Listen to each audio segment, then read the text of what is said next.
Pope Francis, who died on Monday at the age of 88. Well, the cause of his death has now been revealed by the Vatican. It was a stroke that put him into a coma that led to heart failure. History's first Latin American pontiff charmed the world with his humble style and concern for the poor, but alienated many conservatives with critiques of capitalism and climate change. He had been suffering from multiple issues, and he was admitted to the hospital on the 14th of February this year for a respiratory crisis that turned into double pneumonia. He did spend 38 days in the hospital, but that had little to do with what happened now. Of course, this is a heart failure that led to his death, is what the Vatican is saying. He last appeared on Sunday, Easter Sunday, and he did, of course, also meet with US Vice President. There's no date for the funeral that has been announced. Yes, the next Pope is still to be decided.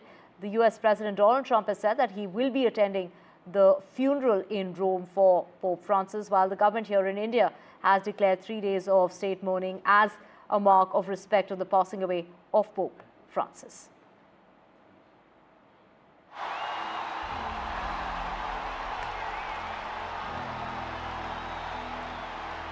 Choosing a new pope is an elaborate affair. Once the last rites of the pope is completed, the College of Cardinals is tasked with electing the new leader.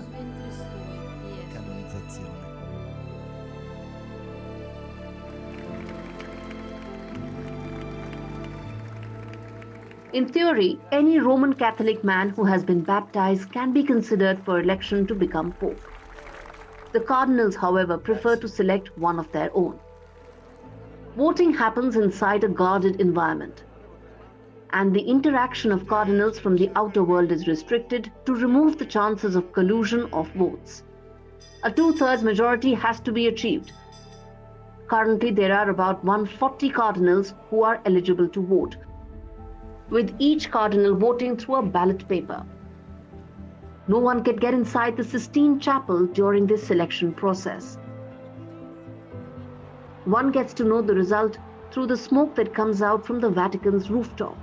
If a pope hasn't been chosen, the ballots will be burnt along with a chemical that makes the smoke black. White smoke indicates the selection of the new head of Roman Catholics. Within 30 to 60 minutes of the release of white smoke, the newly elected pope appears on the balcony overlooking the St. Peter's Square,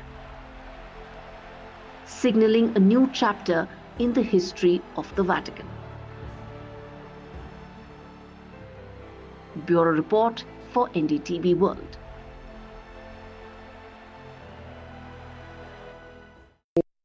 From across Italy, across Europe, and increasingly from around the world are gathering here in Rome and in Vatican City behind me after the news of Pope Francis's death was announced on Monday morning local time. In terms of his funeral service, we'll be getting more details in the coming days.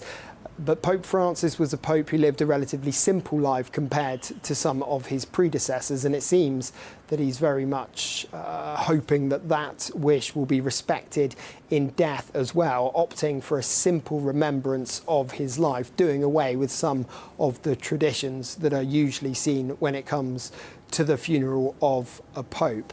Of course, there are questions now as well about who the next pope will be and who cardinals will pick when they form a conclave to appoint a successor. Pope Francis was, of course, the first pope to come from the southern hemisphere. A lot of people wondering whether that might be something that is repeated or whether they will revert to the tradition of picking a pope from either Italy or from Europe more widely.